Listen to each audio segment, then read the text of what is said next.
Divine souls. जय शिव शक्ति, जय श्री राधा कृष्णा। अभी जो आकाशिक रिकॉर्ड्स के जो मैसेजेस मुझे रिसीव हुए हैं, इसमें एनर्जी बहुत ज़्यादा हेवी निकल कर आई है, क्योंकि आपके कार्मिक्स वापस लौट कर आ रहे हैं। फिर चाहे ये डीएम की लाइफ में हो या डीएफ की लाइफ में हो, यानी कि जो डीएफ है, डीएफ की लाइफ में जो उनके कार्मिक्स थे, जिनसे डीएफ ने दूरी बनाई थी, और पहले ये कार्मिक्स बहुत ज़्यादा मीठे बनते थे और डीएफ की बहुत ज़्यादा तारीफ़ें कर कर के डीएफ को यूज़ करते थे।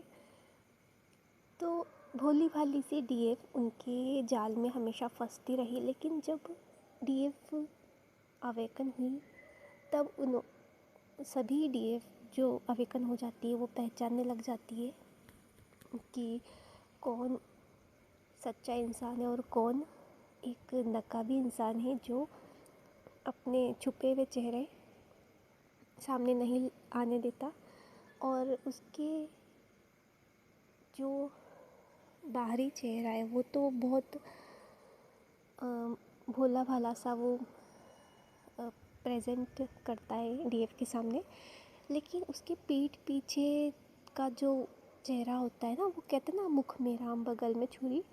तो वैसी ही एनर्जी उस कार्मिक पर्सन की होती है कि डीएफ को वो लोग मैनिपुलेट करते और डीएफ को हर तरीके से यूज़ करना चाहते हैं। इसी वजह से वो डीएफ के सामने अपना असली चेहरा छुपा के रखते हैं। तो सामने तो वो आपके सोलमेट की तरह बिहेव करते हैं ताकि आप उनसे अपनी सारी फीलिंग्स शेयर करो, आप अपने सारे सीक्रेट्स उनसे शेयर करो, और फिर आपकी उन्हीं बातों को वो आपके ख़िलाफ़ यूज़ करते हैं। तो ऐसा हर डीएफ अपनी लाइफ में फील करती है कि लोग बहुत ज़्यादा डीएफ का यूज़ करते हैं। फिर बाद में जब उनका मतलब निकल जाता है तब वो दूरी बना लेते हैं, या फिर डीएफ को ऐसा दिखाते हैं जैसे कि डीएफ को वो जानते ही नहीं है, या डीएफ की जो वैल्यू है वो उनकी नज़र में बिल्कुल ज़ीरो हो जाती है।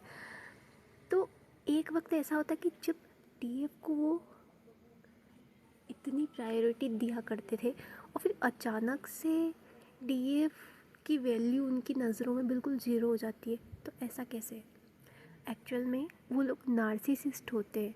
मीन्स अपने मतलब के लिए वो डीएफ को चने के झाड़ पर चढ़ाते और इतना अपनापन दिखाते, इतना प्यार दिखाते, और जैसे ही मतलब पूरा होता है और वो फिर से चले जाते हैं। लेकिन जब वो देखते हैं कि डीएफ बिल्कुल खाली हो चुकी है, पूरी टूट चुकी है, उसके पास अब कोई एनर्जी नहीं बची, तब वो उससे दूरी बना लेते हैं। क्योंकि ये जितने भी कार्मिक्स होते हैं ये सब स्वार्थी किस्म के होते हैं। तो जब तक उन्हें डीएफ से कुछ नहीं मिलेगा तो वो डीएफ से कनेक्ट क्यों रहना चाहेंगे?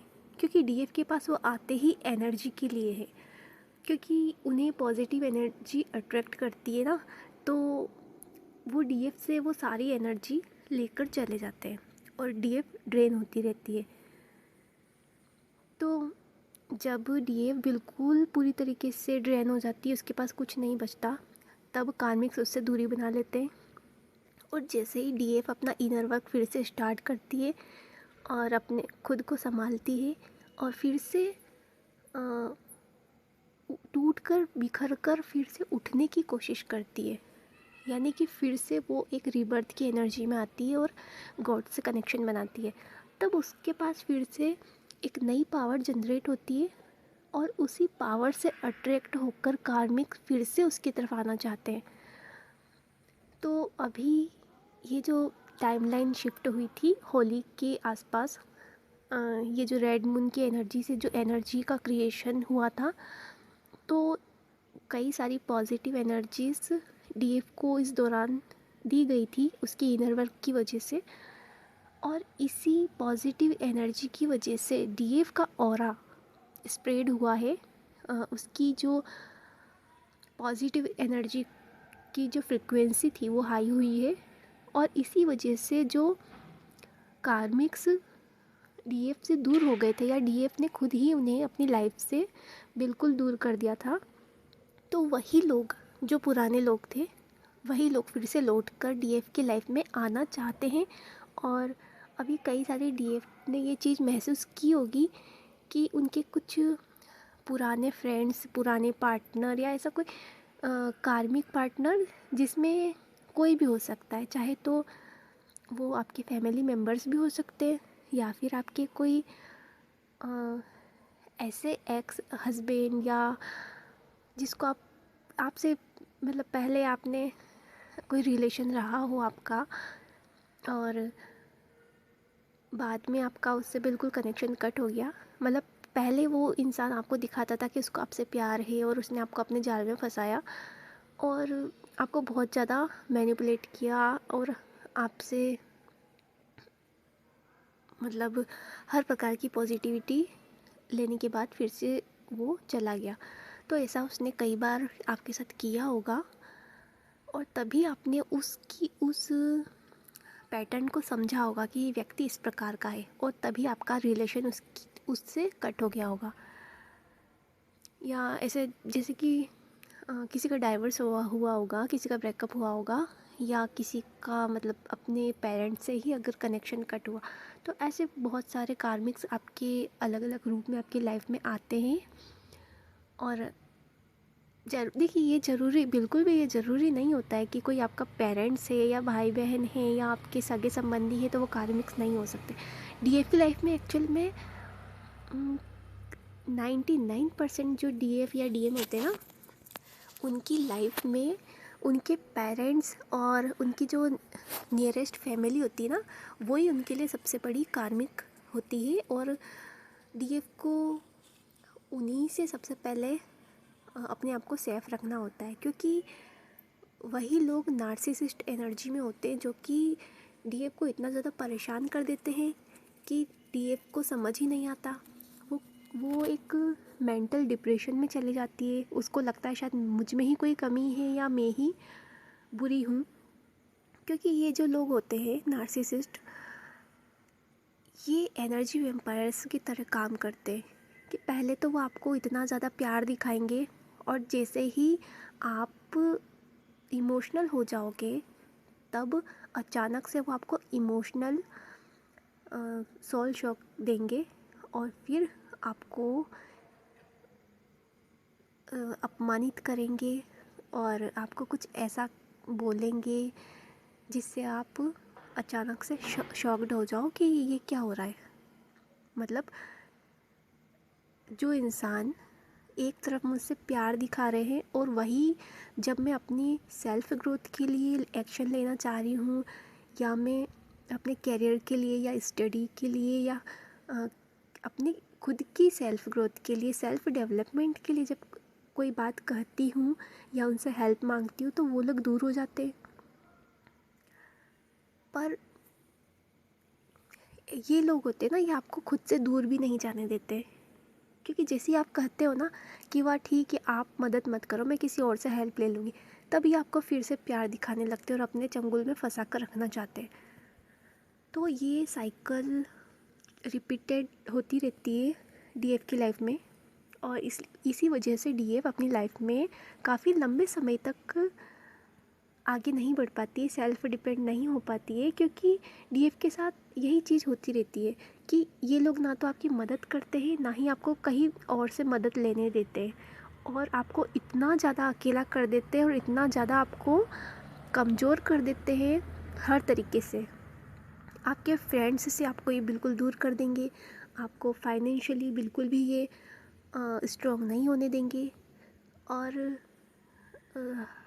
हर तरीके से ये आपको ड्रेन करना चाहेंगे, और बिल्कुल इस हालत में ये आपको पहुंचा देते हैं कि आप बिल्कुल कठपुतली की तरह इनके अंडर में रहो, मतलब, और इनके इशारों पर नाचो, क्योंकि आपके पास और कोई सॉल्यूशन बचता ही नहीं है कि आप अब कहाँ जाओगे। आपके पास ना पैसे हैं, ना कोई सपोर्ट है, और ना ही आपके पास ऐसी कोई डिग्री या मतलब जिसको कहते हैं ना कि फाइनेंशियल स्टेबिलिटी या करियर में आपका कुछ ऐसा ही आपको आगे बढ़ने ही नहीं देते हैं, और ना ही आपका ये सोशल सर्कल डेवलप होने देते हैं, तो आप आखिर किससे मदद मांगने जाओगे।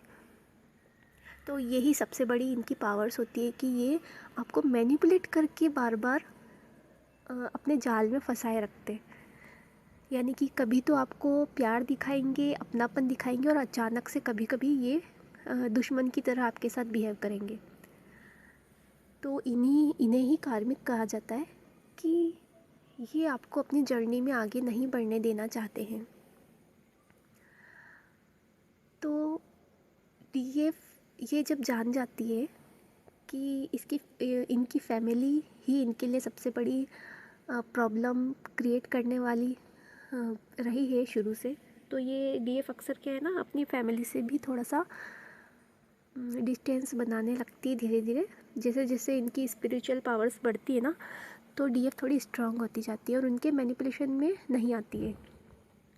फिर कहीं ना कहीं से डिवाइन भी डीएफ को सपोर्ट पहुंचाते हैं। और जब एक वक्त ऐसा आता है जब डीएफ अपनी कार्मिक से एक दूरी बना ही लेती है, अपने एक सेफ जोन में आ जाती है, तब धीरे धीरे डीएफ की एनर्जी फिर से रीगेन होने लगती है। फिर से वो अपने पावर में आने लगती है। और यह देख के वो जितने भी डीएफ के जो भले उनका आप कार्मिक कहो या एनिमीज़ कहो या एनर्जी वैम्पायर्स कहो, ये लोग फिर से आपकी लाइफ में आना चाहते हैं, क्योंकि ये आपसे कोई मतलब नहीं रखते हैं। इन्हें आपको फिर से कमज़ोर करना होता है, इसलिए ये वापस से आना चाहते हैं और ये रोध होकर फिर से आपको अपने ट्रैप में फंसाना चाहते हैं, ताकि आप इमोशनल हो जाओ फिर से और इनसे फिर से आप पैचअप कर लो, ताकि ये आपको फिर से अपने षड्यंत्र में फंसा ले। पर कुछ डीएफ जो कि फुली अवेकन नहीं होती है, तो वो इनके जाल में फिर से फंस जाती है और फिर से डीएफ के साथ वही चीज़ें रिपीट होती है। वही चीट, वही झूठ, वही सब कुछ जो पहले हो चुका है वो सब रिपीट होता है। तो इस वजह से क्या है ना कि डीएफ की सारी मेहनत बेकार हो जाती है। तो जो फुली अवेकन डीएफ होती है वो ऐसी गलती कभी नहीं करती है। तो यहाँ पर क्या होता है ना कि अभी जो एनर्जी चल रही है, अभी जो डीएफ फुली अवेकन है वो अपने कार्मिक्स को खुद से दूर किए हुए हैं। उनको पता चल चुका है कि कार्मिक्स वापस से एंट्री करना चाह रहे हैं, लेकिन उन्होंने एक स्ट्रॉन्ग बाउंड्रीज क्रिएट कर रखी है कि अब नहीं, अब बिल्कुल भी नहीं, मैं अब मूव ऑन कर चुकी हूँ या मैं अपनी लाइफ में आगे बढ़ चुकी हूँ, तो अब मुझे अब पीछे पलट कर नहीं देखना है। और मैं एक बार नहीं 1000 बार आप लोगों को परख चुकी हूँ, और कौन किस कैटेगरी का व्यक्ति है डीएफ को बहुत अच्छे से पता होता है।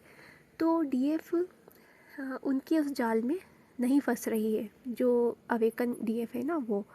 और जो अभी न्यूली अवेकन डीएफ है, तो उनके मन में इमोशंस रिक्रिएट हो सकते हैं उन लोगों के लिए। उनको फिर से वो पुराना उनके साथ बिताया वक्त याद आ सकता है कि हाँ, ये मेरा फलाना फलाना ये रहा है, इसके साथ ये रिश्ता है।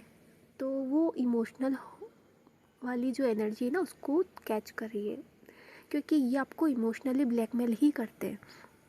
तो जो डीएफ अभी न्यूली अवेकन है तो वो इस ट्रैप से बचे, क्योंकि डिवाइन की यही गाइडेंस है कि अभी आपकी कार्मिक्स आपकी लाइफ में फिर से एंट्री चाहते हैं, ताकि आपका रीयूनियन ना हो और आप अपने जो लाइफ का मेन पर्पस है वहाँ तक आप ना पहुँच पाओ। तो डीएफ को यही सजेशन है कि आप इन नेगेटिव पीपल्स से प्लीज़ दूर रहिए, क्योंकि ये आपकी लाइफ में फिर से ब्लॉकेज क्रिएट करने के लिए आना चाहते हैं और आपकी जर्नी इससे डिले हो सकती है और कई सारी प्रॉब्लम्स आपकी लाइफ में फिर से क्रिएट हो सकती है। तो आपका जितना भी इनर वर्क किया हुआ है वो सारा स्पॉइल हो जाएगा, सारी आपकी मेहनत बेकार हो जाएगी अगर ये लोग आपकी एनर्जी फिर से पूरी तरह लेकर चले गए और आपको पूरी तरीके से ड्रेन करके चले गए ना, तो आपकी पावर्स फिर से इन लोगों के पास चले जाएगी और आप फिर से जीरो पर आ जाओगी। इसलिए आपको डिवाइन की गाइडेंस है कि प्लीज़ अपने ऑरा को लॉक रखें और जितने भी नेगेटिव पीपल्स जिनके चेहरे आपके सामने पहले सामने आ चुके थे, मतलब उनके फेस रिवील हो चुके हैं ना, तो आप फिर से वही गलती ना दोहराएं कि जो चीज़ आपके सामने हो चुकी है और फिर भी आप उसको एक्सेप्ट नहीं करना चाह रही हो, आप इमोशनली वीक खुद को फील कर रही हो उनके सामने, तो इसमें आपकी गलती है क्योंकि वो लोग इमोशन रखते ही नहीं हैं आपके लिए। आप ही इमोशनल हो जाती हो बार बार और उनके जाल में फंसती हो।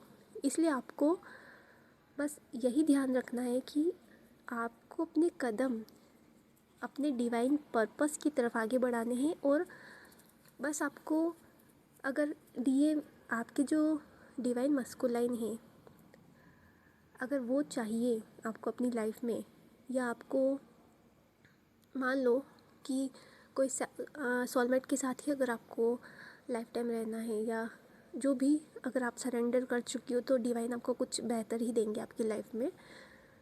तो आप उस अपने अच्छे भविष्य के लिए खुद को स्ट्रॉन्ग बनाइए क्योंकि आप पास्ट में जितना जाएंगी उतना आपके लिए मुश्किलें फिर से क्रिएट हो सकती है। तो ये आप पूरी तरीके से यूनिवर्स पर छोड़ दीजिए कि आपको आपकी लाइफ में देने के लिए उन्होंने किसे चुना है। अगर आपका परमानेंट यूनियन आपके डीएम के साथ इसी लाइफ में लिखा होगा तो वो आपको इसी लाइफ में मिलेंगे।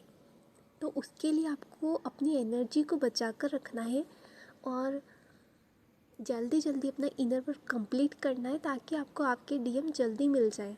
नहीं तो ये जर्नी बहुत लंबी हो सकती है, आपकी आधी एज निकल सकती है इस जर्नी को कंप्लीट करने में। और या फिर हो सकता है कि अगर अगले जन्म में आपका डीएम से मिलना मतलब परमानेंट यूनाइट होना लिखा होगा तो इस जन्म में आपको हो सकता है कि आपका हारमोनियस यूनियन जो कि सोल लेवल पर होता है वही हो और आपको आपके डीएम ना मिल पाए किसी भी वजह से, क्योंकि कई बार कुछ डीएफ या डीएम के जो पास्ट लाइफ के कर्मास होते हैं ना वो बहुत ज़्यादा ब्लॉकेज क्रिएट कर देते हैं जिसकी वजह से आप उतने ब्लॉकेज को हील नहीं कर पाती हो, आपके पास कोई गाइडेंस नहीं होता है। कई सारे एंसेस्टर्स की जो कर्मा होते हैं वो भी आपको इस जर्नी में आगे बढ़ने से रोकते हैं क्योंकि आपका जो जन्म हुआ है जिस परिवार में हुआ है तो उस परिवार के जो जेनेटिक कोड्स मतलब जो आपके पूर्वज रहे हैं उनके जो कर्मास रहे हैं वो भी वो कहते ना डीएनए के रूप में आपके जीवन में रहते हैं। तो आपको ये सारी चीज़ें हील करनी होती है अपनी लाइफ में इस जर्नी में आगे बढ़ने के लिए। और अगर आप डेली इनर वर्क नहीं करती हो या आपको ठीक से अपनी हीलिंग करना नहीं आता है तो इस वजह से भी आपकी जर्नी डिले होती है या फिर बीच में रुक सकती है, या फिर हो सकता है कि आपका रीयूनाइट होना अभी लिखा ही ना हो तो इस वजह से आपको सोलमेट दिया जाएगा। या बहुत सारी ऐसी डिवाइन फेमिनाइन होंगी जो सोलमेट के साथ होंगी अभी और उनके जो डीएम है वो अभी डिस्टॉर्टेड एनर्जी में होंगे। तो जो डीएम इतने ज़्यादा डिस्टॉर्टेड एनर्जी में हैं मतलब कि जो डीएम ही नार्सिसिस्ट हैं अभी डीएफ के लिए और एक कार्मिक की तरह बिहेव कर रहे हैं, तो समझ लीजिए कि आपके कई सारे ऐसे कर्मा बैगेजेस हैं जो डीएम को आपकी तरफ नहीं आने दे रहे हैं। और भले ही आप अवेकन हो चुकी है, लेकिन उनकी अभी अवेकनिंग की प्रोसेस स्टार्ट नहीं हुई है। तो आपको सब कुछ अब डिवाइन को सरेंडर कर देना चाहिए। ओके, तो जो न्यूली अवेकन डिवाइन फेमिनाइन है उनके लिए सजेशन यही है कि अगर आपके डीएम अभी सोलमेट की तरह हैं आपकी लाइफ में, या फिर वो फुली अवेकन हो चुके हैं, या थोड़ा बहुत भी अगर वो जिसको बोलते हैं ना कि उनके अंदर कुछ कमियां थी या कुछ ऐसे बैड हैबिट्स या पैटर्न उनके रहे कि वो आपके साथ बहुत ज़्यादा मतलब गुस्से में या इस प्रकार से बिहेव करते थे, तो वो चीज़ें तो बहुत नॉर्मल तरीके से हील हो जाती है और वो बहुत जल्दी अवेकन हो जाएंगे। तो उन्हें तो प्लीज़ कार्मिक से दूर ही रहना चाहिए, क्योंकि ये जो कार्मिक है ये आपके रीयूनियन में ब्लॉकेज क्रिएट करते हैं। और अगर आपके डीएम बिल्कुल ही डिस्टॉर्टेड एनर्जी में हैं तब तो फिर कोई दिक्कत ही नहीं है, क्योंकि अभी हो सकता है कि आपके कर्मा कंप्लीट नहीं हुए हैं, इसलिए आपको बार बार कार्मिक्स से रिलेशन रखना ही पड़ेगा, क्योंकि आप अपने कर्मा को जब तक क्लियर नहीं करोगे तब तक तो ये जर्नी कंप्लीट ही नहीं होनी है। आपके जब तक आपके ऊपर से जो बोझ नहीं हटेगा, आपकी सोल के ऊपर जो भी बोझ है ना पिछले जन्मों का, पिछले जन्म के कर्मों का, वो बोझ जब तक नहीं उतरेगा तब तक आपकी आत्मा रीयूनियन के लिए रेडी नहीं हो सकती है। तो आपको ये सेल्फ रियलाइजेशन करना ही होगा कि आप अभी किस लेवल पर हो। मतलब कि क्या आपको ऐसा लगता है कि आपकी लाइफ में मिरेकल्स हो रहे हैं और आपको कुछ कुछ ऐसे साइन मिल रहे हैं डीएम की तरफ से कि वो अवेकनिंग में आ चुके हैं, या आपकी लाइफ में कई सारे ऐसे अच्छे लोग हैं जो आपको सपोर्ट करते हैं, आपको प्यार करते हैं, और आपकी लाइफ में कई सारे सोलमेट्स हैं, या अगर इस प्रकार से है तो आपको चिंता करने की कोई ज़रूरत नहीं है।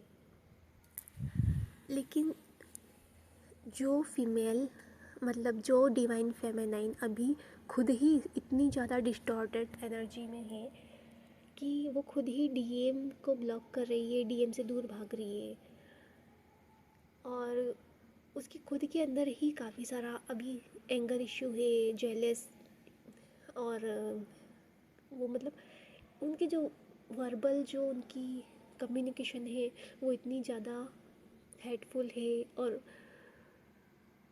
एब्यूसिव है।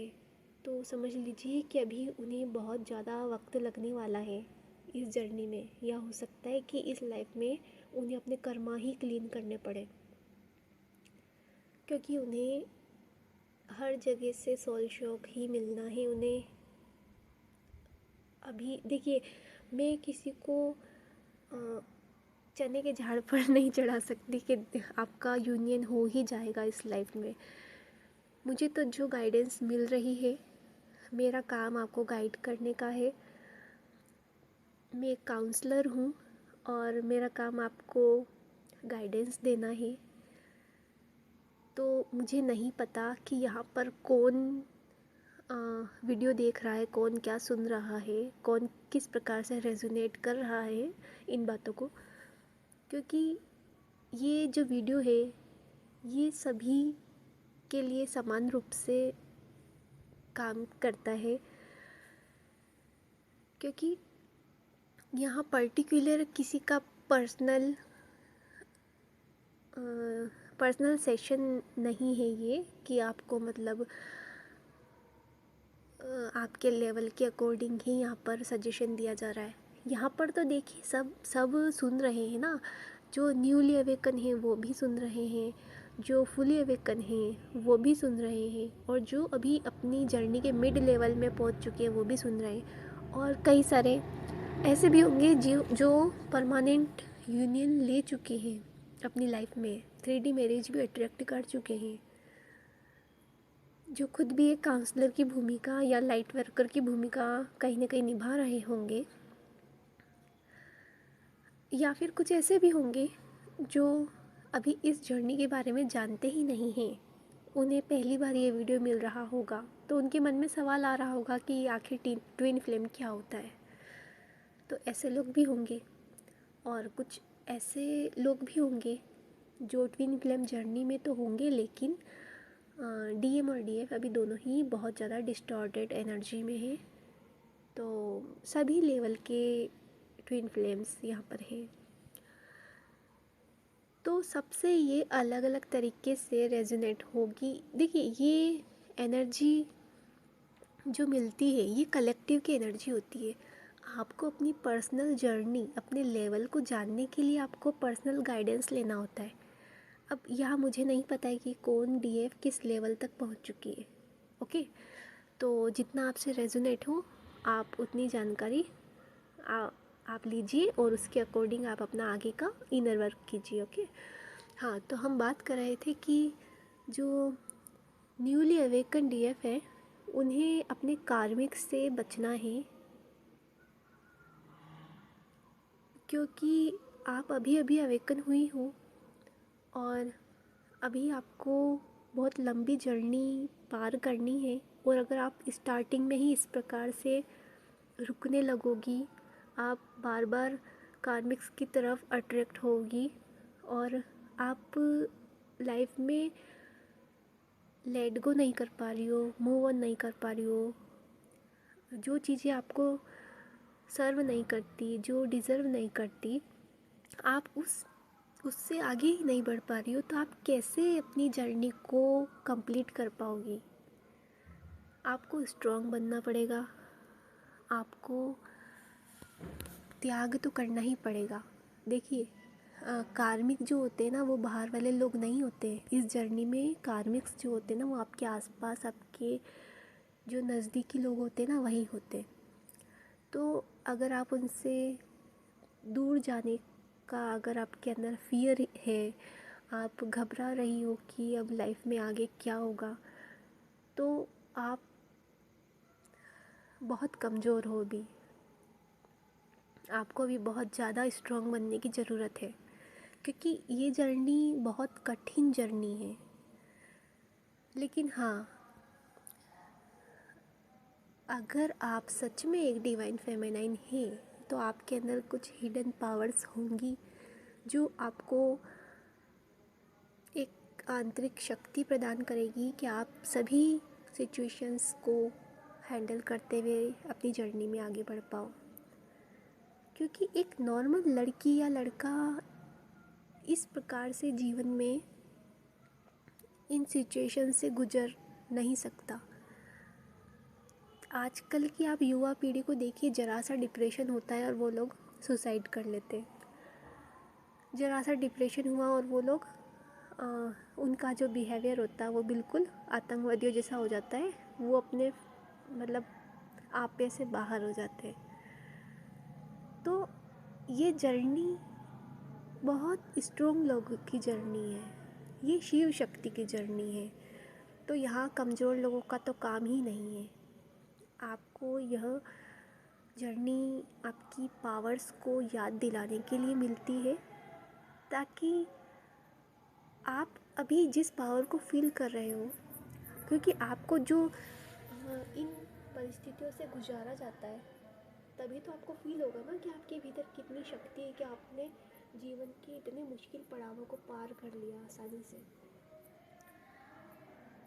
तो आपको इस जर्नी में और आगे बढ़ाया जाता है और बताया जाता है कि सिर्फ यही नहीं, तुम्हारे भीतर और भी कई सारी शक्तियाँ हैं जिन्हें तुम्हें जागृत करने की आवश्यकता है।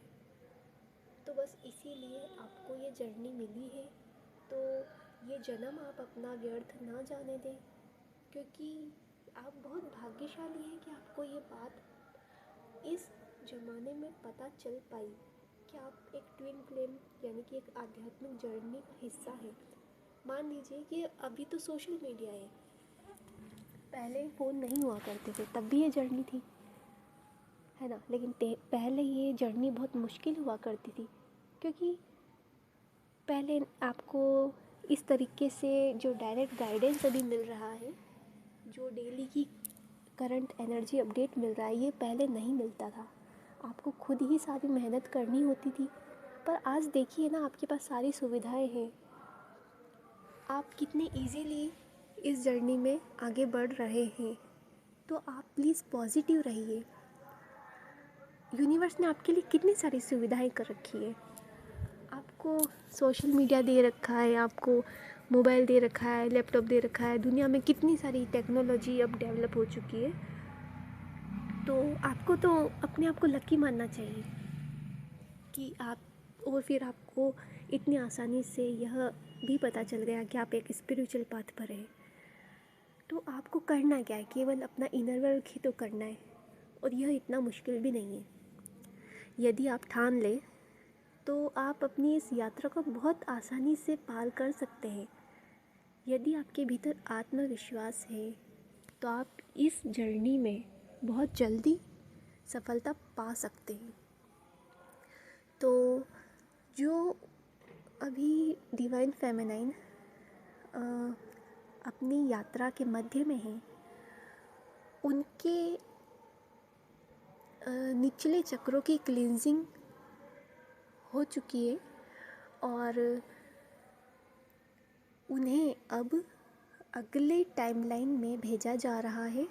तो उनके जो नीचे के 3 चक्रा थे वो एक्टिवेशन में आ चुके हैं, और ये आपने अपने साइन और सिम्टम्स के द्वारा इस चीज़ को फील भी किया होगा। तो अगली स्टेज अब स्टार्ट हो चुकी है। डिवाइन फेमिनाइन जो कि अभी साइलेंट जर्नी में चल रही है, उनके खुद के, यहाँ मैं डीएम की बात नहीं कर रही हूँ, मैं डिवाइन फेमिनाइन की बात कर रही हूँ। डिवाइन फेमिनाइन की अपर 3 चक्रास एक्टिवेट होने के लिए अब रेडी हो रहे हैं। तो आपको भी हार्ट पेन हो सकता है, और अचानक से आप जब भी इनर वर्क करेंगे या आपका जो डेली रिचुअल यानी पूजा पाठ होता है ना, वो भी चीज़ अगर आप करते हैं ना, तब भी आपको ये महसूस होगा। आप जब भी कोई पाठ पूजा करेंगे या मंत्र जाप करेंगे, तब आपको ये चीज़ महसूस होगी कि आपके हार्ट में अचानक से एक पेन सा, हल्का हो या तेज हो, या आप देख लेना, पर आपको होगा ज़रूर हल्का सा भारीपन, जैसे हल्का दर्द, या कुछ घूमता हुआ सा आपको ऐसा फील होगा। या आपके पीछे बैक साइड में भी आपको महसूस हो सकता है, मतलब जहाँ आपका हार्ट है ना, उसके जस्ट पीछे आपको बैक में ये फील हो सकता है, या फिर डायरेक्ट आपको आगे की तरफ भी ऐसा ये चीज़ महसूस हो सकती है।